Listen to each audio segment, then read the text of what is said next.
방금 전 굉장히 기분 나쁜 불쾌한 소식이 헌재에서 날아 들어왔습니다. 애초에 헌법재판소에는 보수 성향 재판관들이 없었던 것 아닌가 하는 생각이 들 정도인데요. 헌재에서 한덕수 대통령 권한대행이 헌법재판관 지명한 것에 대한 효력정지 가처분을 만장일치로 인용했다고 합니다. 이제 어떻게 되느냐? 헌재 본안심판, 이것이 위헌인지 아닌지 판결을 내리기 전에는 한덕수 권한대행이 재판관 지명과 임명을 하지 못한다는 것인데요. 이게 뭐 7대1, 6대2, 5대3 이런 게 아니라 8대0으로 만장일치가 나왔다는 것을 보면 윤석열 대통령을 탄핵시키며 본 모습을 드러낸 헌재가 거기에 뭐 정영식이고 김복형이고 조한창이고 김형두고 우리가 나름 기대를 걸었던 인물들도 있는데 정말 애초부터 기대할 바가 아니었구나. 우리가 이렇게 당한 것이구나. 우리 자유우파와 보수 진영이 또 한 번 영혼 없는 판사들에게 뒤통수를 맞았구나 하는 게 다시금 확인됐습니다.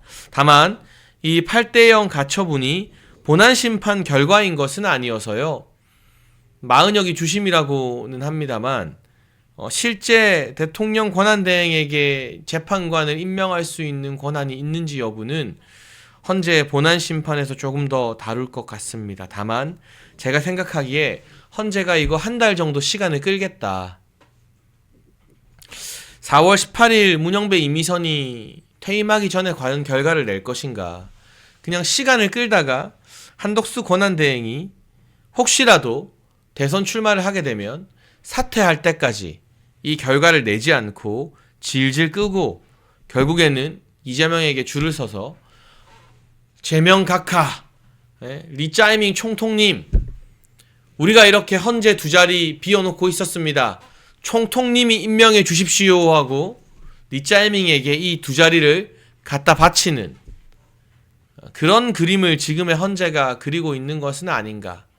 그래서 본안 재판의 결과도 빨리 나오지 않고 시간이 질질 끌릴 수도 있겠다라는 생각이 듭니다. 동시에 한편으로는 한덕수 권한대행이 굉장히 강하게 던졌던 승부수에 헌재가 브레이크를 걸면서 한덕수 총리, 한덕수 권한대행의 정치 참여 가능성이 조금씩 높아지고 있다.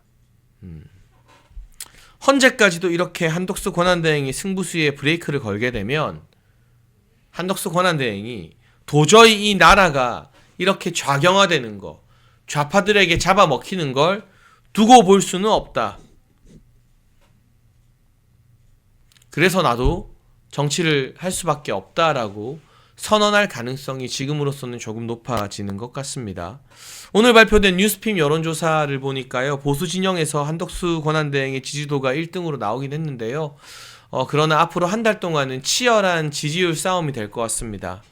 이제 8명이서 국민의힘 대선에서 1차 경선을 하죠. 이 8명이 4명으로 압축되고 4명이 2명이 되고 2명이 1명이 되면 당분간 국민의 관심사가 그쪽으로 쏠리게 될 겁니다. 그리고 당의 최종 후보가 선정이 되면 당 밖에 있는 후보가 계속 지지율을 유지하면서 단일화 승부를 벌이기에는 여러모로 어려운 상황이 펼쳐질 수밖에 없거든요.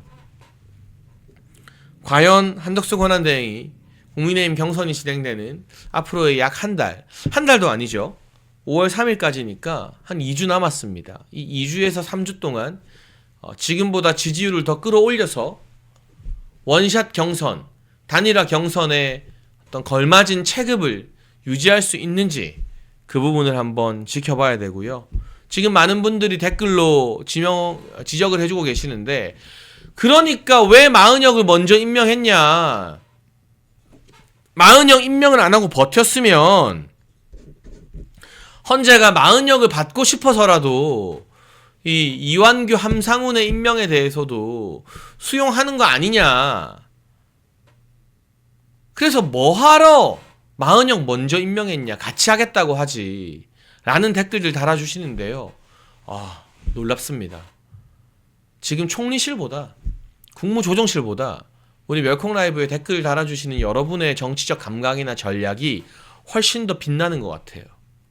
여러분 말씀대로 한덕수 권한대행이 마은혁을 임명하지 않고 그냥 버텼다면 이완규 함상훈 임명할 거다.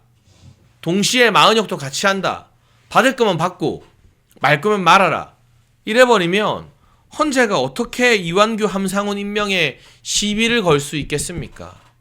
결국 마은혁이라는 이 어떻게 보면 굉장히 민감한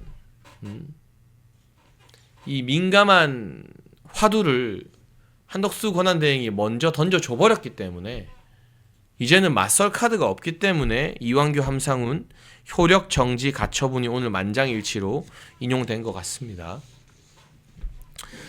그런 전략적 판단, 정무적 판단은 공무원과 관료들이 잘하는 게 아니라 정치를 오래 보고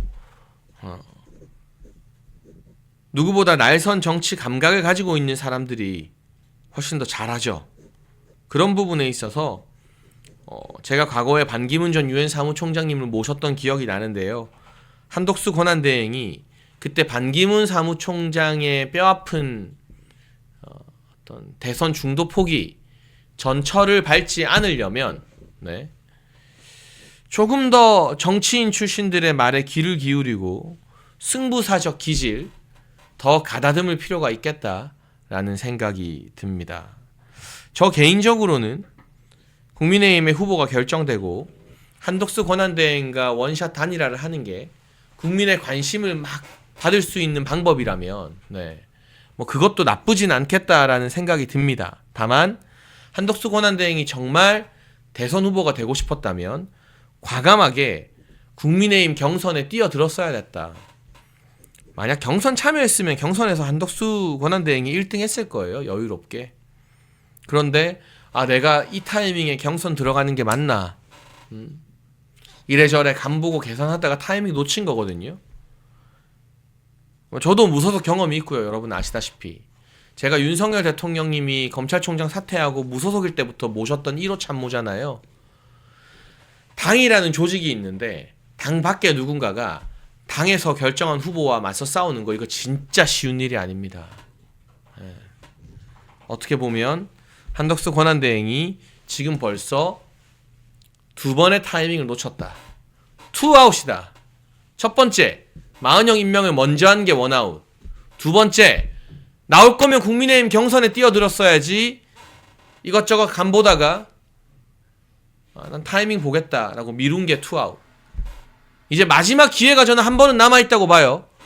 9회 말 투아웃에서도 2사 말로 역전 홈런 치는 게 야구이고 정치이고 인생이지 않습니까? 그런데 정말 기회가 한 번밖에 안 남았다. 만약 헌재가 본안 심판으로 이완규 함상훈에 대한 임명권이 없다라고 판결을 내리잖아요. 그러면 그 순간 좌고 우면하지 말고 뒤도 돌아보지 말고 내가 권한대행이라서 안 돼? 그럼 내가 대통령 돼가지고 임명하겠다라고 던지고 나와야 돼요. 그 타이밍 놓치면 3아웃이에요. 끝이에요. 그래서 이제 한덕수의 앞길 2주 뒤에 한덕수가 보여줄 그런 모습도 상당히 주목이 됩니다. 어쨌거나 저는 무리하게 한덕수 권한대행을 막 추대하는 움직임에 대해서는 비판을 했지만 한덕수 권한대행이 나와서 빅텐트를 치는데 양념이 된다면 그건 또 우리가 지금부터 미리 한덕수 권한대행을 공격하고 막 비난할 이유는 전혀 없다고 생각을 합니다. 정말 중요한 책 소개 하나만 드리려고 합니다. 여러분 저희 환신골드 옆에 건국 대통령 이승만 1, 2권 세트가 놓여져 있습니다. 이승만 대통령님의 존영이 표지로 사용되는 거 여러분 보실 수 있는데 올해는요